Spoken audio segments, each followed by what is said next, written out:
I'm not a therapist. I'm not a life coach. I'm a mom. My name is Ina Irby. I recently disassociated myself as one of Jehovah's Witnesses. And it's interesting because I have come across a lot of people who, because they were Jehovah's Witnesses, have decided just to leave faith altogether. And I understand that. I understand that because it's hard for you to put all this hurt. And if you're still dealing with people who are not talking to you and they're family members and you love them. I look at Barbra Anderson and her son, who she indoctrinated, and he went to Bethel. I mean, as witnesses, Bethel is like the biggest thing that you could do, to send your kids to Bethel. I went associated with a lot of young people at the time. It was 88. So 90, I had 89, I was a pioneer. And then in like 90, 91, I remember going to Bethel with a lot of young people my age. I had a good friend, and her brother was a Bethelite. And so he kind of introduced us to all the governing body at the time, because we didn't know who the governing body was. And so he made a point to make sure that when we were there, that we got introduced to all of the governing body members. And he explained who each one was, because we still didn't know who. We would be introduced and we didn't even know who they were. And until he said, okay, that's, so-and-so, and that's so-and-so. Oh, okay, got it. Now we know who they are. It was just a different dynamic. I don't know if any of you too, this keeps coming up into my head. Mr. Coffee, does anybody remember Mr. Coffee? He was an apostate, and poor man. There was a lot of background information about this man. His name was Mr. Coffee. He would go and stand at the doors of Brooklyn Bethel. Does anybody remember that? If you remember that, please, his name was Mr. Coffee. And I remember being a young girl, and the young Bethelites were explaining to me that he would stand out there, and I think he had a sign, and the information that was kind of floated around by the Bethelites is that he had been married to a witness. He was married to one of Jehovah's Witnesses. I don't know if that's true. And so he would stand out there to a sister. He was married to a sister, and he would stand out there, rain, shine, snow. He would always be out there with his little sign right in front of the Bethel door. And the friends were always nice to him, and he was always very cordial, but he stood out there every single day. And I thought, well, at the time, apostates are just, you don't even know how to deal with an apostate. You just stay away from them. I recently saw a sister at my local Trader Joe's. It was funny because, we have kids. She has a child too. And they hung out with my kids. And I recognized that they were there right off the bat. My daughter hadn't yet. She was walking around. It was an interesting reaction. I think it was like I was Mr. Coffee. She was going down her list out loud of all the things that she needed at Trader Joe's. She must have just gotten there. And I just kind of, I didn't say anything to her. She left. She didn't stay there long. It was funny. She just packed up and left. And she still had her list that it sounded like she still had to get. So I was Mr. Coffee. Oh well. Mr. Coffee.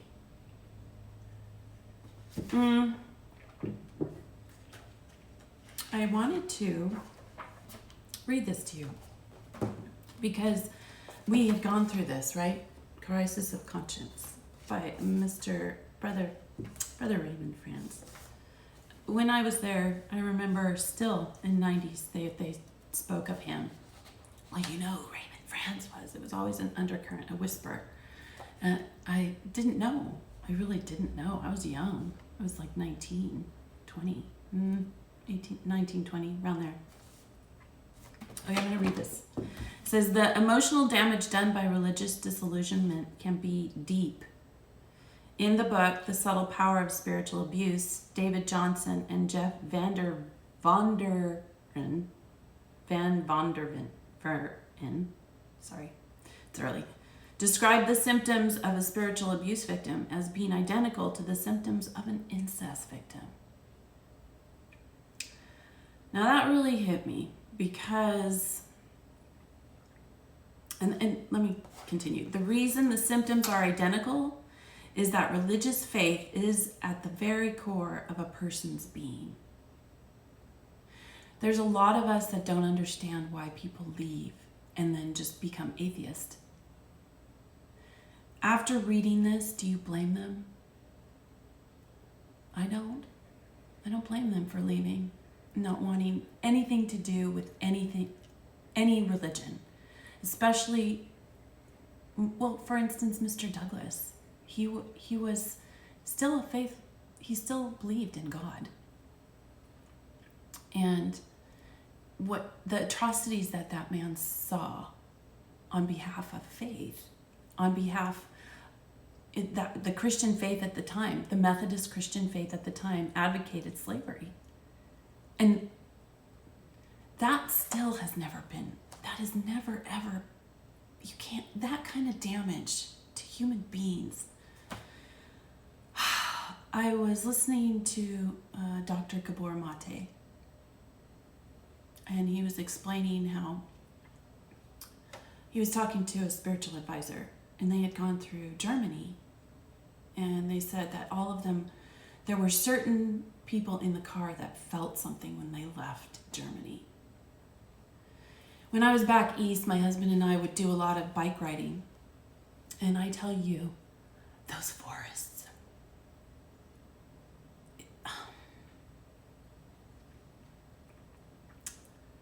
if death had screams, you could hear them. And I'd walk through the forests, and it was frightening. And I would ask my husband, do you feel that? Do you feel that pain? I did. I felt that pain. I don't know how to explain that any other way. In Germany, where Auschwitz has been, where they used to burn people.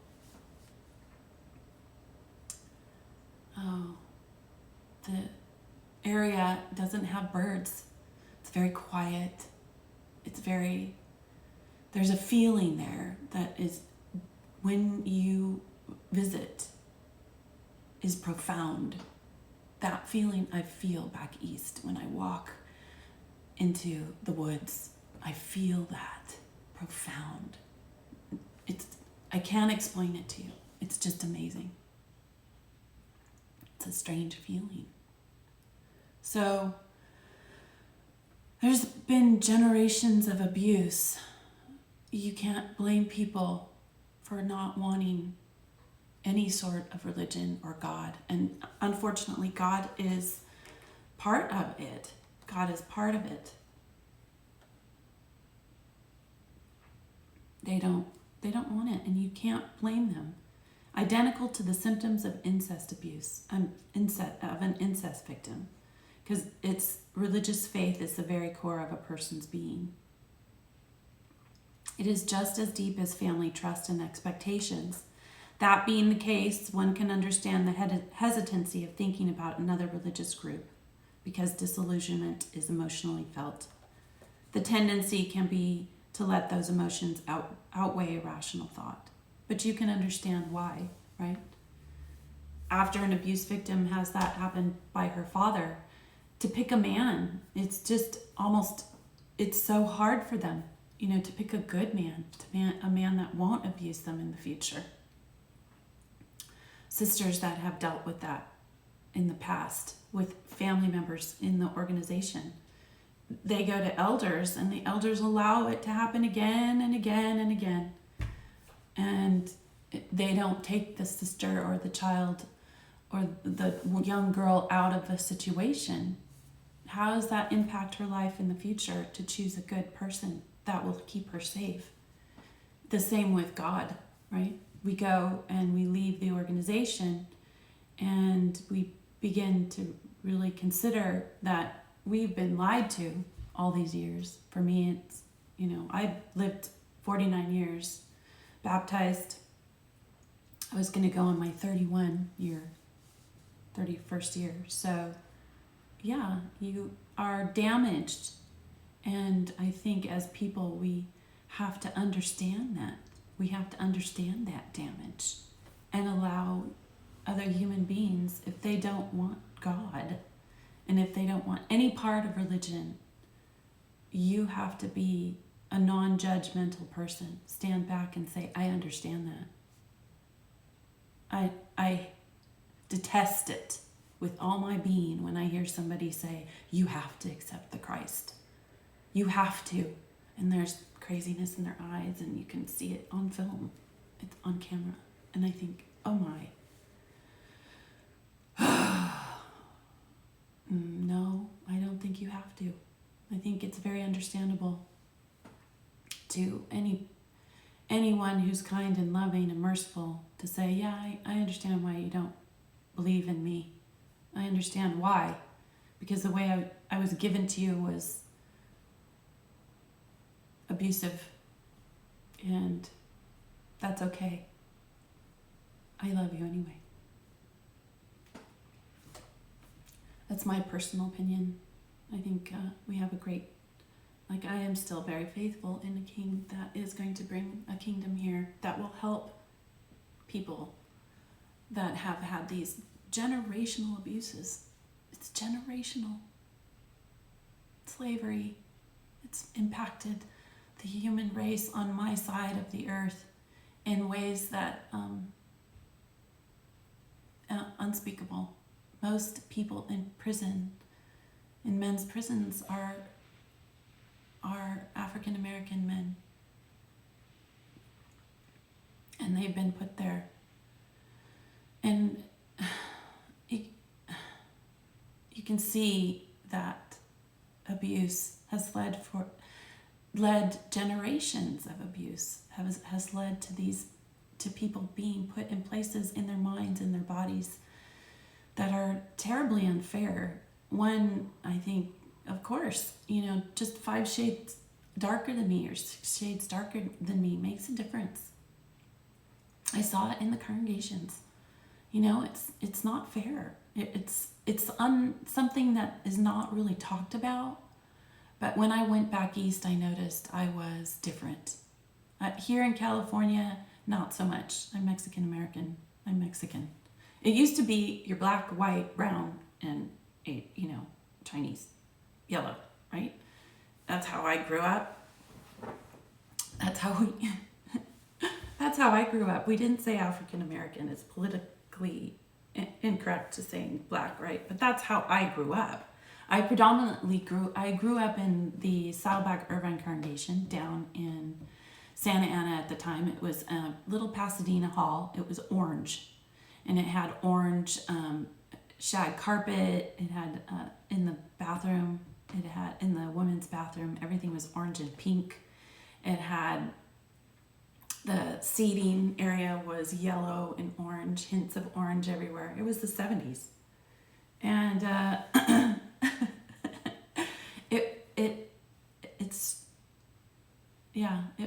it was predominantly black congregation. So it felt very comfortable. The people loved me, and they were my aunties and grandmas. I remember Grandma Johnson. Oh my gosh. And I loved her. She was my grandma. I saw her every week. I held her hands. She was my grandmother.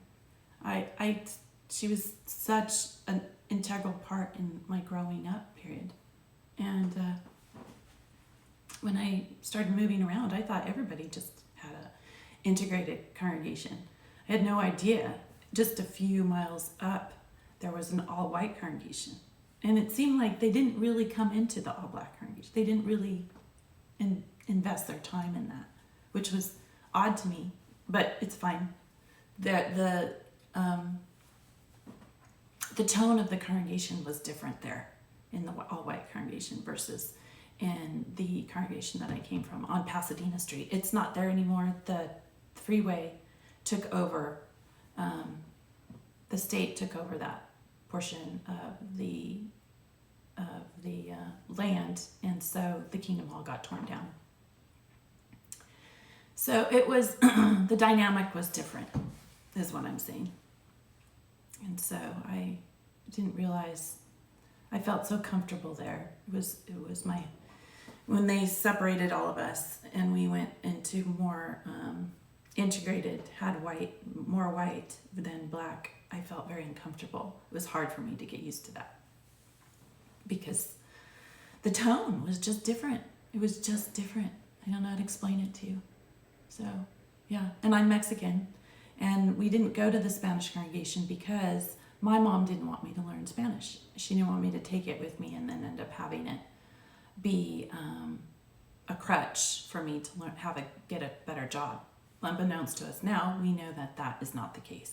Children can learn many languages, and it will help them in getting around in the world.